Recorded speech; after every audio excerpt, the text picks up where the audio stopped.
उसने एक राहत की सांस ली, क्योंकि ध्रुव सचमुच बहुत घबरा गया था कि कहीं तकनीक के इस्तेमाल पर वो आत्मा उस पर हावी ना हो जाए।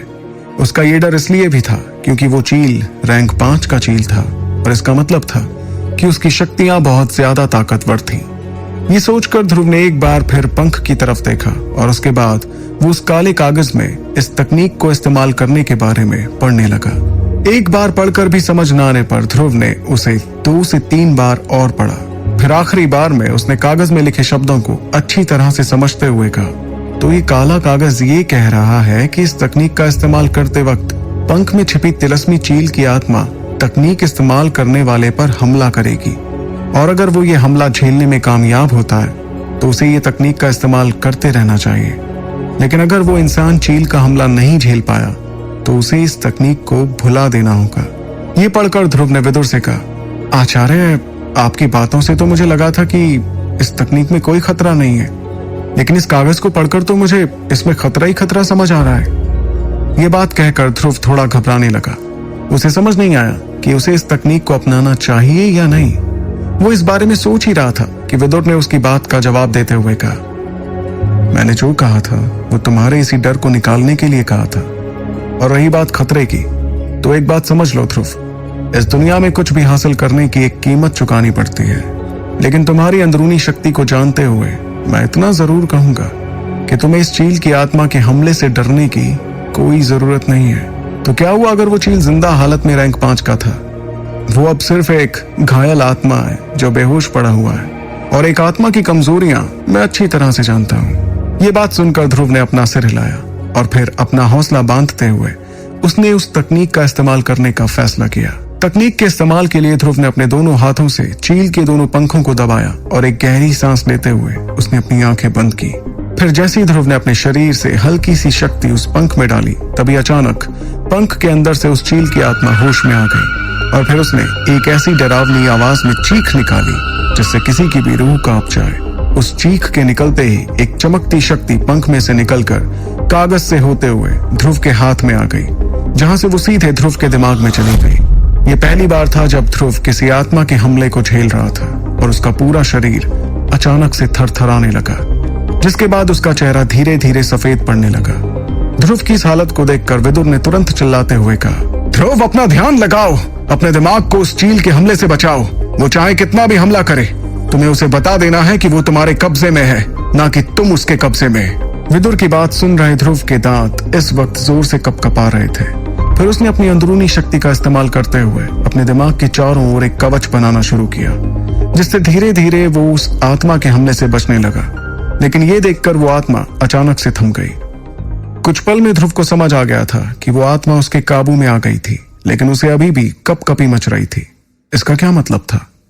ध्रुव इस बारे में सोच ही रहा था कि अचानक से उस चील की आत्मा ने एक बार फिर ध्रुव के दिमाग पर हमला करना शुरू कर दिया। ध्रुव इस हमले से घबराने लगा, क्योंकि यह हमला पिछले वाले से भी ज्यादा ताकतवर समझ आ रहा था। तभी उसने महसूस किया कि उसके दिमाग पर शक्तियों का कवच इस हमले से उधड़ने लगा था।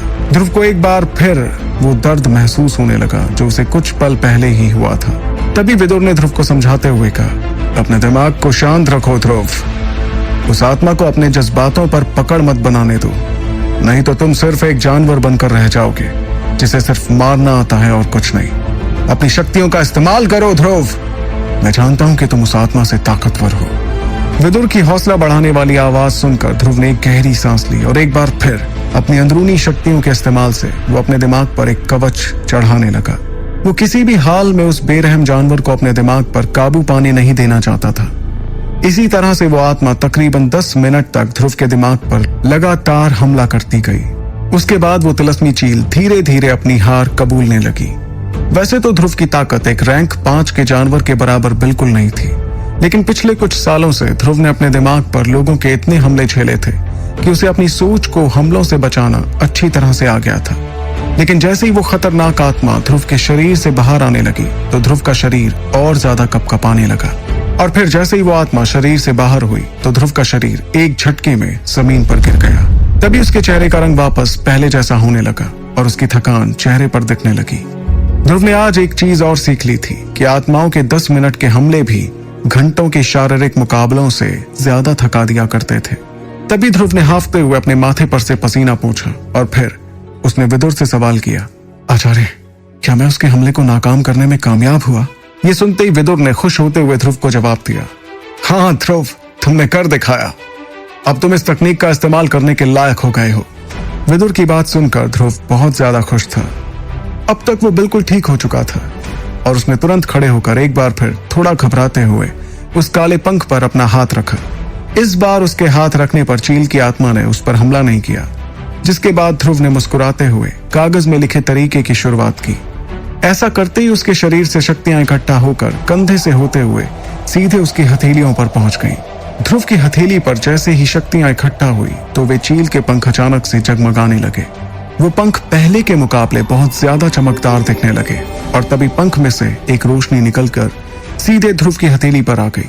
फिर जैसे ही वो रोशनी ध्रुव की हथेली से होते हुए उसके शरीर में पहुंची तो वो रोशनी शक्तियों के साथ बहते हुए सीधे ध्रुव की पीठ पर पहुंच गई, जहां वो अचानक रुक गई और फिर दो रास्तों में बंट गई। ये दो रास्ते ध्रुव की पीठ पर बहते हुए उसकी चमड़ी तक पहुंचकर रुक गए। वहीं शरीर के बाहर ध्रुव ने देखा कि अचानक से उसके सामने रखे पंख गायब हो गए थे और वो उन्हें अपने आसपास ढूंढने लगा।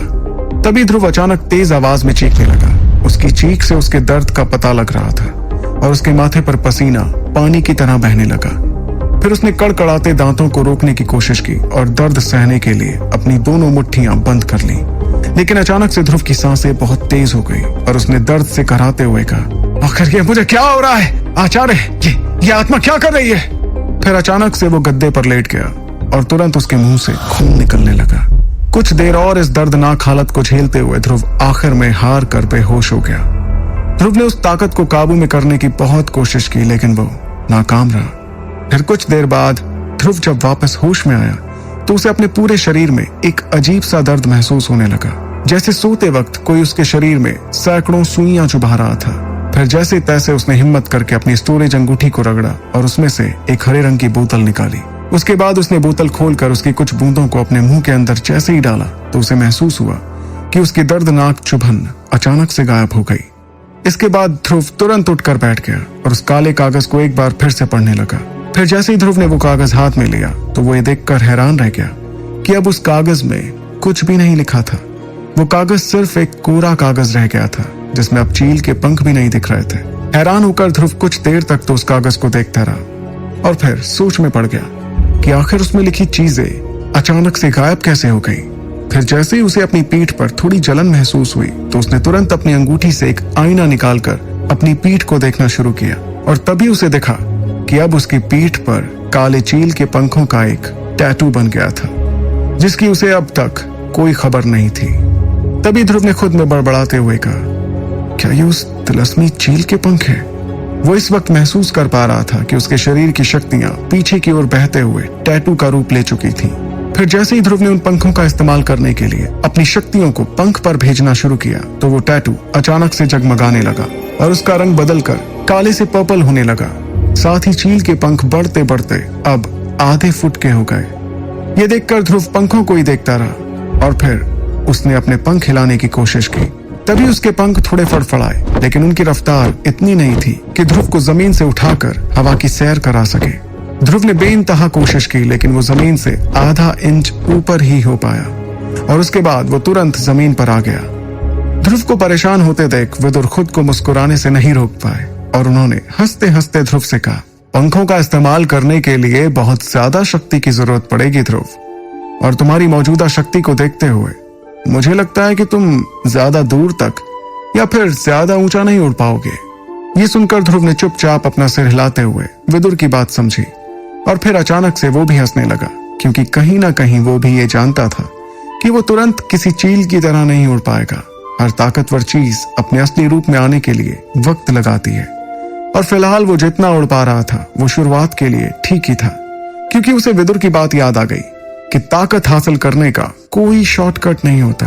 उसके बाद जैसे ही ध्रुव ने पंखों पर अपनी शक्तियां भेजना बंद किया तो वो पंख वापस सिकुड़ने लगे और एक बार फिर महज एक काले रंग का टैटू बनकर रह गए। तभी ध्रुव ने अपने अकड़े हुए हाथ पैरों को खोलना शुरू किया और फिर उसने अपने सामने रखा काले रंग का कोरा कागज वापस अंगूठी में डाल दिया।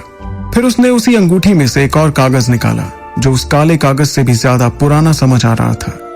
ये कागज हल्के पीले रंग का था और क्योंकि पूर्वजों ने ये कागज हड्डियों के बीच छुपाया हुआ था, इसका मतलब साफ था कि ये कोई मामूली सी चीज तो बिल्कुल नहीं थी।